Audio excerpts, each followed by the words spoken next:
It's clean. Is it clean enough? Oh, you're joking!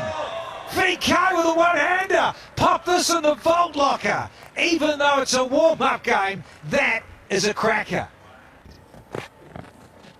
Now we've got Ashton Agar out there. And Evershy. Don't miss and doesn't. Got even.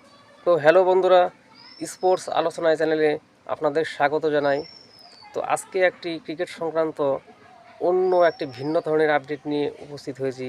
তো তার আগে cricket সংক্রান্ত এই ধরনের নতুন নতুন টাটকা খবর পেতে আপনারা চ্যানেলটিকে অবশ্যই জুড়ে থাকবেন। তো চলুন মূল বিষয়ে যাক।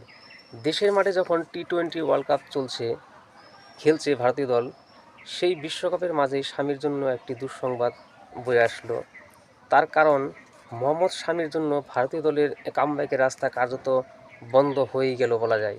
কারণ সেন্ট্রাল কন্ট্রাক্ট অর্থাৎ বিসিসিআইয়ের যে বার্ষিক চুক্তি ক্রিকেটারদের সাথে করা হয়, তো সেই চুক্তিতে মোহাম্মদ শামির নাম নেই। পাশাপাশি বিরাট কোহলি এবং রোহিত শর্মা তাদেরও কিন্তু আর্থিক দিক দিয়ে ক্ষতি হলো।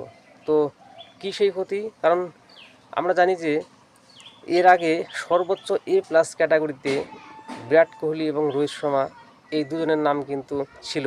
তো সেইখান থেকে দু ধাপ নিচে নামিয়ে তাদের গ্রেড বিতে নিয়ে আসা হলো।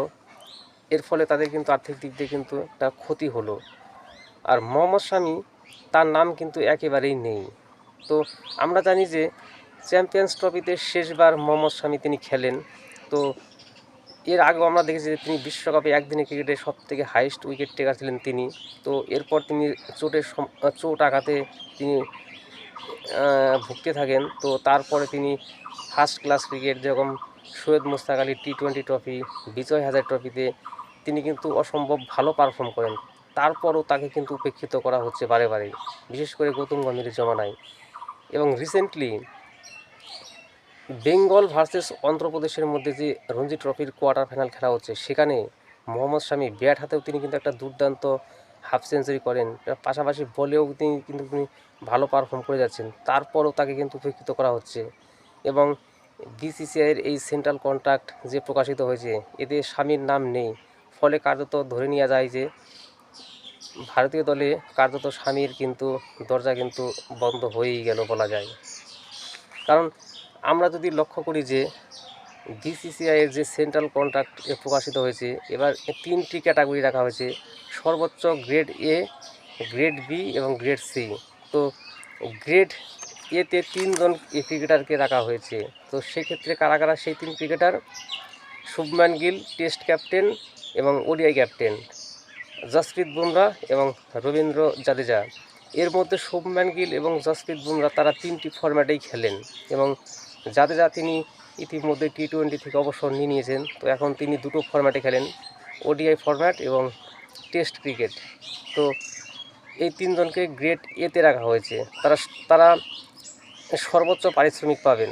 এবং গ্রেড বি, যেখানে বিরাট কোহলি, রোহিত শর্মা, ওয়াশিংটন সুন্দর, KL রাহুল, মোহাম্মদ সিরাজ, হার্দিক পান্ডিয়া, ঋষভ পান্ট, কুলদীপ যাদব, যশস্বী জয়সওয়াল, সূর্যকুমার যাদব এবং শ্রেয়াস আয়ার, এই কয়জনকে রাখা হয়েছে গ্রেড বিতে।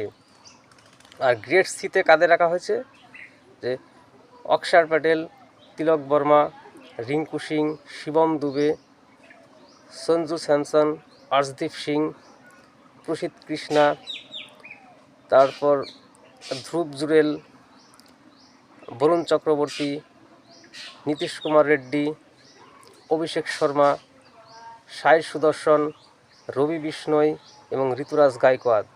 তার মধ্যে নতুন অন্তর্ভুক্ত হয়েছেন সাই সুদর্শন। এবং বিসিসিআই সেন্ট্রাল চুক্তি থেকে যারা আউট হলেন আর কি, বাদ গেলেন, তাদের মধ্যে মোহাম্মদ শামি, ঈশান কিষান, রজত পাতিদার, মুকেশ কুমার, এরা কিন্তু ছিটকে গেলেন।